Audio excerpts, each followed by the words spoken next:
Dah kena pindah tata tertib. Buat cerita dongeng pura-pura gila. Dapat kekal. Malaya, Malaya, bersama kita bangkit suara.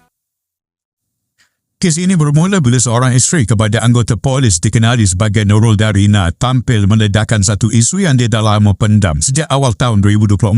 Apa yang jadi memang bukan benda kecil. Sebanyak 38 helai seluar dalam milik suaminya digunting. Bukan hilang, bukan kena curi, tapi digunting tepat di bahagian tengah. Itu dah bukan sekadar khianat biasa, tapi satu perbuatan yang pelik dan serius. Ramai tertanya macam mana pelaku boleh buat semua ni. Jawapannya mereka tinggal di Guatas. Ini bermaksud pelaku dipercayai seorang anggota yang menceroboh masuk ke rumah mangsa untuk melakukan perbuatan tersebut. Lebih teruk lagi, uniform polis milik suami pengadu pun turut digunting. Dalam dunia anggota beruniform, uniform itu adalah maruah. Bila benda itu jadi sasaran, itu tak jelas satu bentuk penghinaan dan sabotaj terhadap kerjaya. Pengadu mengesahkan mereka ada rakaman CCTV yang jelas menunjukkan individu yang melakukan perbuatan tersebut. Bukti itu wujud bukan sekadar dakwaan kosong. Tindakan awal memang ada bila individu tersebut diarahkan berpindah. Tapi selepas itu dia buat rayuan dengan alasan masalah mental. Akhirnya arahan pindah dibatalkan dan dikekal di lokasi yang sama. Pengadu mendakwa individu tersebut dilihat sihat seperti biasa. Malah boleh memimpin solat sebagai imam. Sekarang isu ini bukan lagi sekadar pasal barang rosak. Ini soal keselamatan. Bila pelaku boleh menceroboh rumah, ini juga soal keadilan. Bila bukti ada tapi mangsa masih perlu hidup berdekatan dengan individu yang sama. Bila jadi macam ini, orang mula mempersoalkan sistem ini betul-betul melindungi mangsa atau sekadar nampak macam ada tindakan.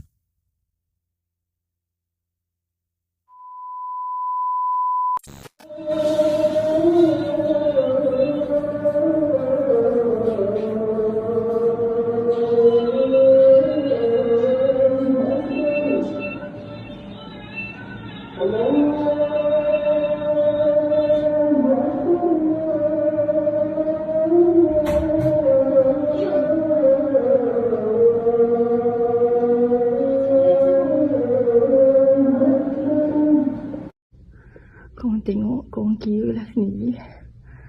Berapa spender dia gunting. Yang kain perca dia pun kita tak tahu kat mana dia letak.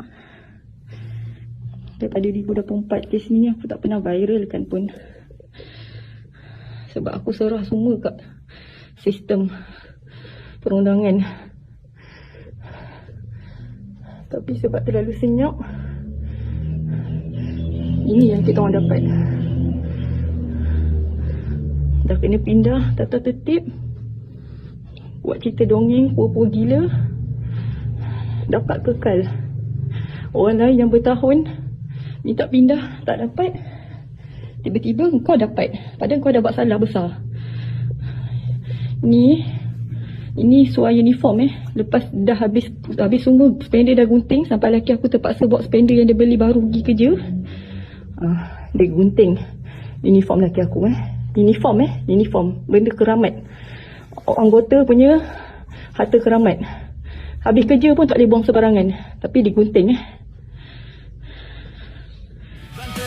Segala noda desa kuasa buka mata Malaysia perlu dijaga kekal teguh selalu.